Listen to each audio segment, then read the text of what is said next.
नमस्कार दोस्तों, UP police constable exam के लिए जीके जीएस की एक और इम्पोर्टेंट प्रैक्टिस वीडियो में आप सभी का स्वागत है। तो चलिए आज की वीडियो शुरू करते हैं। पहला प्रश्न है, ठोस पदार्थों में ऊष्मांतरण यानी कि ऊष्मा हस्तांतरण की प्रक्रिया को किस रूप में जाना जाता है? ऊष्मा रोधन के रूप में, विकिरण के रूप में, संवहन के रूप में या फिर चालन के रूप में? तो ठोस पदार्थों में ऊष्मांतरण या ऊष्मा हस्तांतरण की प्रक्रिया को जो कि चालन के रूप में जाना जाता है, डी इसका करेक्ट ऑप्शन है। नेक्स्ट, फ्रैंक विटेल द्वारा निम्न में से किसका आविष्कार किया गया है? विद्युत चुंबकत्व का, बेंजीन तरल गैस और ऑप्टिकल ग्लास का, विद्युतीय प्रवाह प्रेरणा का या फिर जेट इंजन का? तो फ्रैंक विटेल के द्वारा जेट इंजन का आविष्कार किया गया है। ऑप्शन नंबर डी इसका करेक्ट ऑप्शन हो जाएगा। एक जेट इंजन से बहुत इंपॉर्टेंट क्वेश्चन पूछा जाता है कि जेट इंजन किस सिद्धांत पर कार्य करता है? तो ये रैखिक संवेग के संरक्षण के सिद्धांत पर कार्य करता है, ये ध्यान रखेंगे। किस सिद्धांत पर कार्य करता है? तो रैखिक संवेग के संरक्षण के सिद्धांत पर कार्य करता है। ठीक है। नेक्स्ट, सर्वोत्तम विद्युत चालक कौन सी धातु है? लोहा, एल्युमिनियम, तांबा या चांदी? तो इनमें से सर्वोत्तम विद्युत चालक धातु जो कि चांदी है। ऑप्शन नंबर डी इसका राइट ऑप्शन हो जाएगा। ऐसी धातुएं जिसमें ऊष्मा और विद्युत का प्रवाह आसानी से हो जाता है वे सुचालक धातुएं कहलाती हैं और चांदी विद्युत का सर्वश्रेष्ठ सुचालक धातु है। नेक्स्ट, जातक कथाएं किससे संबंधित हैं? गौतम बुद्ध से, छत्रपति शिवाजी से, बाल गंगाधर तिलक से या गांधी जी से? तो जातक कथाएं जो कि गौतम बुद्ध से संबंधित है। ऑप्शन नंबर ए इसका करेक्ट ऑप्शन हो जाएगा। इसमें महात्मा बुद्ध के पूर्व जन्मों की लोकप्रिय कहानियां हैं और इसमें कुल कहानियां पूछे तो जातक कथाओं में कुल 35 कहानियां हैं। ठीक है। नेक्स्ट, प्रसिद्ध ग्रंथ रामायण के रचयिता कौन है? वेद व्यास, तुलसीदास, वाल्मीकि या इनमें से कोई नहीं? तो प्रसिद्ध ग्रंथ रामायण के रचयिता जो कि महर्षि वाल्मीकि है। ऑप्शन नंबर सी इसका करेक्ट ऑप्शन हो जाएगा। रामायण में लगभग 24,000 श्लोक हैं। ठीक है। नेक्स्ट, निम्नलिखित में से कौन सा तत्व एक अधातु है जो कि कक्षीय तापमान पर द्रव अवस्था में रहता है? पारा, ब्रोमीन, सोडियम या फिर हीलियम? तो ब्रोमीन एक अधात्विक तत्व है जो कि कक्षीय तापमान पर द्रव अवस्था में भी रहता है। तो ऑप्शन नंबर 20 का करेक्ट ऑप्शन हो जाएगा। नेक्स्ट, CH3 COOCH2 CH3 का सूत्र क्या है? ब्यूटेनोइक अम्ल है, मिथाइल एथोनोएट है, एथिल एथोनोएट है या प्रोपेनोइक अम्ल है? तो CH3 COOCH2 CH3 जो कि एक सूत्र है, ये एथिल एथोनोएट का। ठीक है। Option number C correct option हो जाएगा। अगला, निम्नलिखित में से किस प्रोटोकॉल का उद्देश्य चरणबद्ध तरीके से हाइड्रोफ्लोरोकार्बन का उपयोग समाप्त करना है? Nagoya protocol, Cartagena protocol, Montreal protocol या फिर क्योटो प्रोटोकॉल? तो मॉन्ट्रियल प्रोटोकॉल का उद्देश्य जो कि 2030 तक चरणबद्ध तरीके से हाइड्रोफ्लोरोकार्बन का उपयोग समाप्त करना है। ठीक है। और मॉन्ट्रियल प्रोटोकॉल एक अंतरराष्ट्रीय संधि है। तो राइट ऑप्शन हो जाएगा option number C. Next question, Chhatrapati Shivaji किस मराठा घराने से संबंधित हैं? इंपॉर्टेंट क्वेश्चन है ये। होलकर, गायकवाड़, सिंधिया या फिर भोसले? तो छत्रपति शिवाजी जो कि भोसले राजघराने से संबंधित थे। ऑप्शन नंबर डी इसका राइट ऑप्शन हो जाएगा। ठीक है। और छत्रपति शिवाजी जो कि 1627 से लेकर, ध्यान रखेंगे, 1680 तक मराठा राज्य के संस्थापक भी थे। नेक्स्ट, 1932 में अखिल भारतीय हरिजन संघ की स्थापना किसने की थी? डॉक्टर भीमराव अम्बेडकर ने, महात्मा गांधी ने, ज्योतिबा फुले ने या सी नारायण गुरु ने? तो 1932 में अखिल भारतीय हरिजन संघ की स्थापना जो कि महात्मा गांधी जी ने की थी। ऑप्शन नंबर 20 का करेक्ट ऑप्शन हो जाएगा। और इन्होंने साप्ताहिक हरिजन नामक पत्रिका का प्रकाशन भी प्रारंभ किया था, ये भी ध्यान रखेंगे। नेक्स्ट क्वेश्चन, महाभारत का अंग्रेजी भाषा में अनुवाद करने वाले पहली भारतीय कौन है? टी ए सरस्वती अम्मा, किशोरी मोहन गांगुली, वल्लभाचार्य या पंडित राम अवतार शर्मा? तो महाभारत का अंग्रेजी भाषा में अनुवाद करने वाले पहले भारतीय जो कि किशोरी मोहन गांगुली हैं। ऑप्शन नंबर 20 का करेक्ट ऑप्शन हो जाएगा। नेक्स्ट, सुविख्यात सूर्य मंदिर किस स्थान पर निर्मित है? खजुराहो, माउंट आबू, कोणार्क या धारचूला? तो सुविख्यात सूर्य मंदिर जो कि कोणार्क में है, तो ऑप्शन नंबर सी इसका करेक्ट ऑप्शन हो जाएगा। और ये भारत के उड़ीसा राज्य में पड़ता है। ठीक है, कोणार्क जिला है जो कि उड़ीसा का है। इसे लाल बलुआ पत्थर एवं काले ग्रेनाइट पत्थर से 1236 और 1264 ईस्वी में गंग वंश के राजा नरसिंह देव प्रथम के द्वारा बनवाया गया था। अगर आपसे पूछे कि सूर्य मंदिर का निर्माण किसके द्वारा करवाया गया था, तो गंग वंश के राजा नरसिंह देव के द्वारा, क्या नाम है, नरसिंह देव के द्वारा बनवाया गया था। ठीक है, ये ध्यान रखेंगे। Option number C correct option है। नेक्स्ट, विज्ञान की निम्नलिखित शाखाओं में से कौन सी आंत के अंगों के अध्ययन से संबंधित है? फार्माकोलॉजी, स्पेक्नोलॉजी, रियूमेटोलॉजी या एनेस्थीसियोलॉजी? तो इनमें से आंत के अंगों के अध्ययन के लिए इनमें से विज्ञान की शाखा जो कि स्पेक्नोलॉजी, शरीर के आंतरिक अंग शाखा, इसके अंतर्गत आंतों का अध्ययन किया जाता है। ठीक है, आंत के अंगों का अध्ययन किया जाता है, तो option number B correct option हो जाएगा, स्प्लेक्नोलॉजी। ठीक है, नेक्स्ट, जब खाने में लंबे समय तक हरी सब्जियों का प्रयोग नहीं किया जाता है तो निम्न में से कौन सी बीमारी हो जाती है? स्कर्वी, वेरी, रात्रि अंधत्व यानी कि रतौंधी या पिलाग्रा?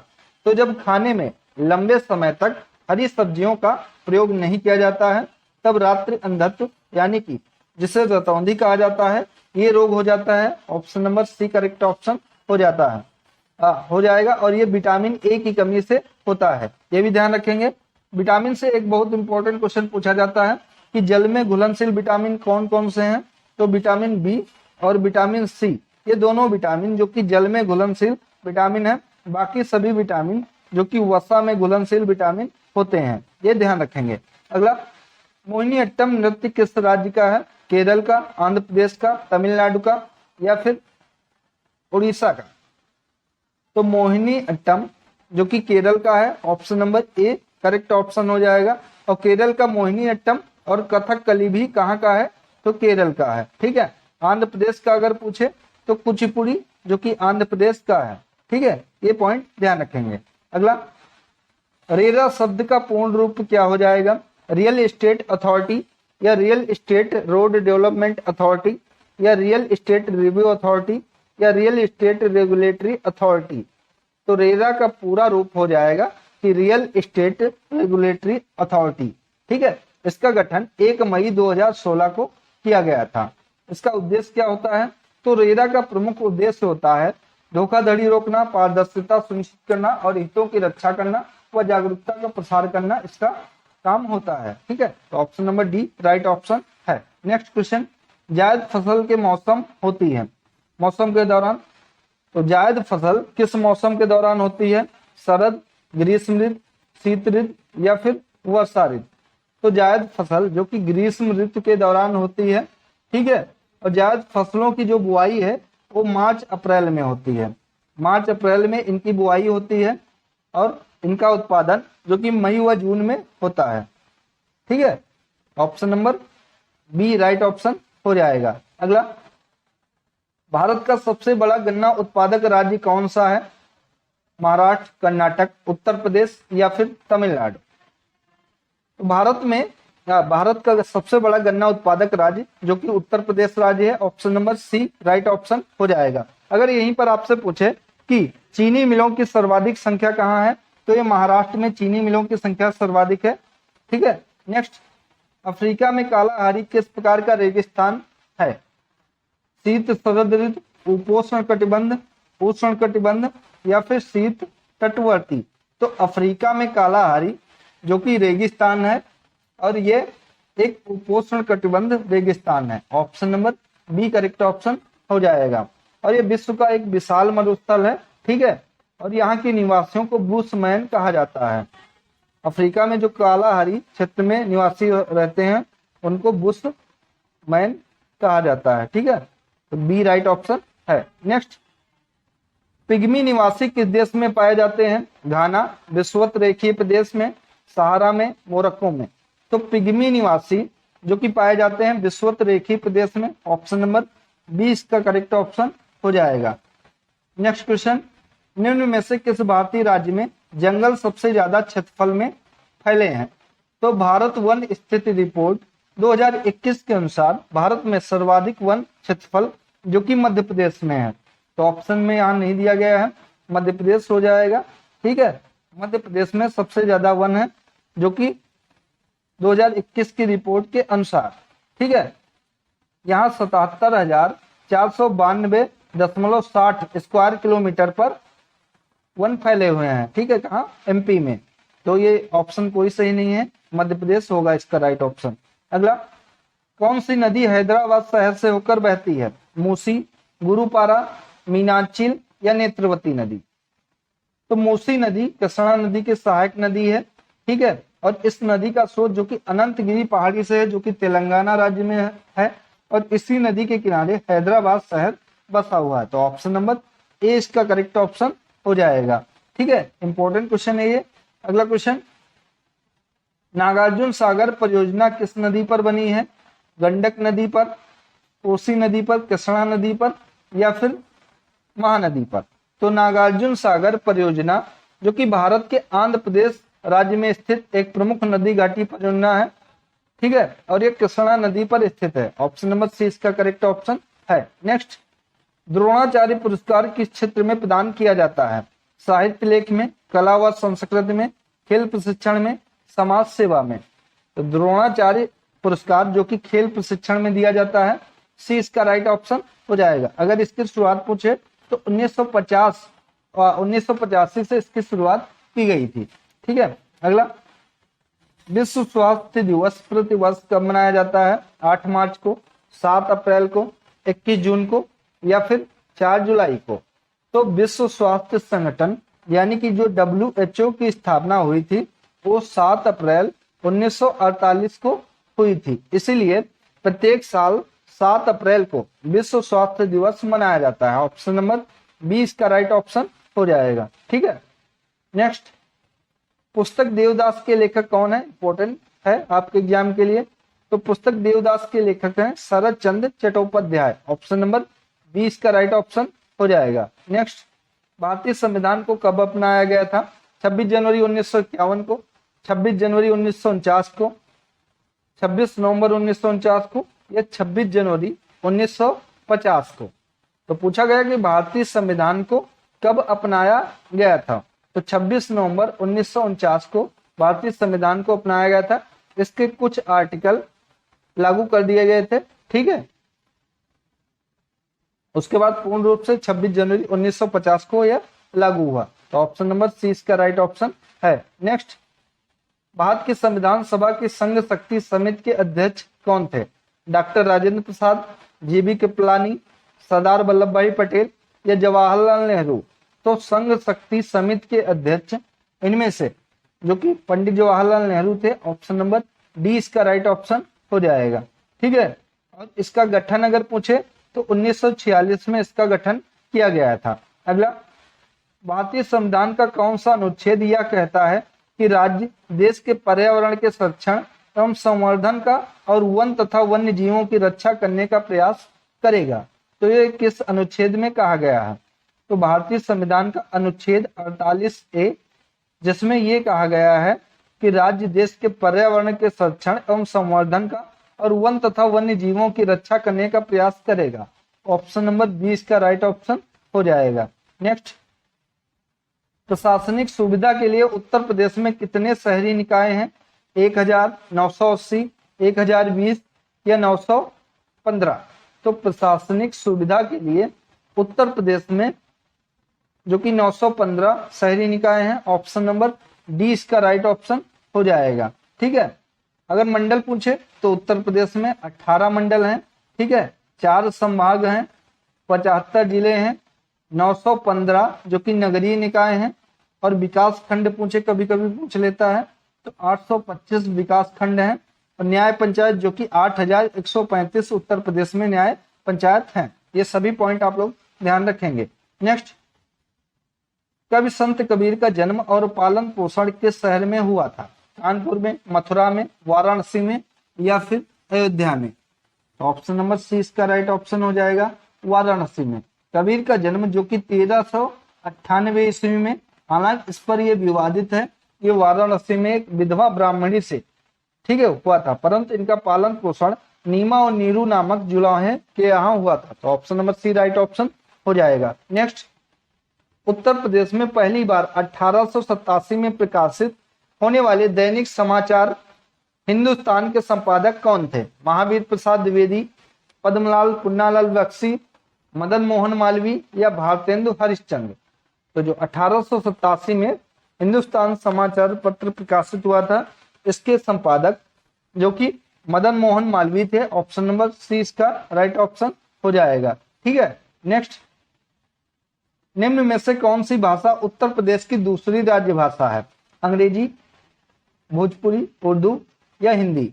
तो उत्तर प्रदेश की पहली राजभाषा अगर आपसे पूछे तो पहली राजभाषा जो कि राजभाषा अधिनियम 1951 के तहत बनाई गई थी, हिंदी है, और दूसरी जो कि उत्तर प्रदेश की राजभाषा ये उर्दू है। Option number C correct option हो जाएगा। इसको 1989 में दूसरी राजभाषा के रूप में नामित किया गया था, ये ध्यान रखेंगे। ठीक है। नेक्स्ट, निम्नलिखित में से कौन सा यूपी पुलिस विभाग की चयन प्रक्रिया के चरणों में से एक नहीं है? शारीरिक परीक्षण, शैक्षणिक योग्यता, आयु पात्रता या फिर भाषा परीक्षण?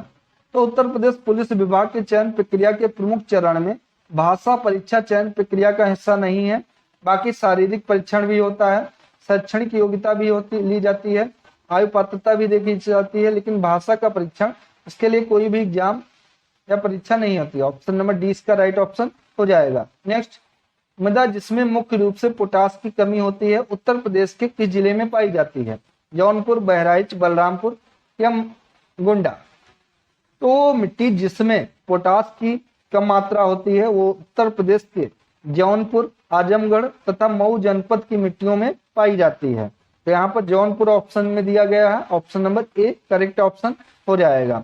जहाँ पोटास की कमी पाई जाती है, एक बार फिर से देख लेते हैं। पहला हो गया जौनपुर, ठीक है, दूसरा हो गया आजमगढ़, ठीक है, तीसरा आपका जिला हो गया मऊ। ये जनपद है जौनपुर, आजमगढ़ और मऊ, जहां की मिट्टी में पोटास की मात्रा कम होती है। तो ए राइट ऑप्शन हो जाएगा। नेक्स्ट, दिसंबर 2023 में किसने क्लासिकल इंपीरियल नामक जहाज को लॉन्च किया है? नितिन गडकरी ने, सर्बानंद सोनोवाल ने, मनसुख मंडाविया ने या राजनाथ सिंह ने? तो दिसंबर 2023 में बंगाल की खाड़ी में आए चक्रवात मिचाओ का नामकरण माफ कीजिएगा, ये पूछ रहा है कि दिसंबर 2023 में किसने क्लासिक इंपीरियल नामक जहाज को लॉन्च किया है? तो क्लासिक इंपीरियल नामक जहाज को जो कि सड़क एवं राजमार्ग मंत्री नितिन गडकरी ने केरल में लॉन्च किया है। तो ऑप्शन नंबर इसका ए राइट ऑप्शन हो जाएगा। नेक्स्ट, दिसंबर 2023 में आए चक्रवात मिचाओ का नामकरण किस देश ने किया है? इंपॉर्टेंट क्वेश्चन ये है आपके एग्जाम के लिए। तो मिचाओ का नामकरण जो कि किया है म्यांमार ने। ऑप्शन नंबर सी इसका करेक्ट ऑप्शन हो जाएगा। नेक्स्ट, दिसंबर 2023 में दुनिया के पहले पोर्टेबल हॉस्पिटल का अनावरण कहां पर किया गया है? उत्तर प्रदेश में, महाराष्ट्र में, केरल में या हरियाणा में? तो हरियाणा के गुरुग्राम में दिसंबर 2023 में दुनिया के पहले पोर्टेबल हॉस्पिटल का उद्घाटन या अनावरण किया गया। तो ऑप्शन नंबर इसका डी राइट ऑप्शन हो जाएगा। तो दोस्तों ये थी आज की इंपॉर्टेंट वीडियो जिसके अंतर्गत यूपी पुलिस कांस्टेबल री एग्जाम के लिए जीके जीएस के क्वेश्चन को कवर किया गया। दोस्तों ऐसे ही यूपी पुलिस के लिए हिंदी और यूपी जीके की इंपॉर्टेंट प्रैक्टिस चलाई जा रही है जिनको आप देख सकते हैं। धन्यवाद दोस्तों।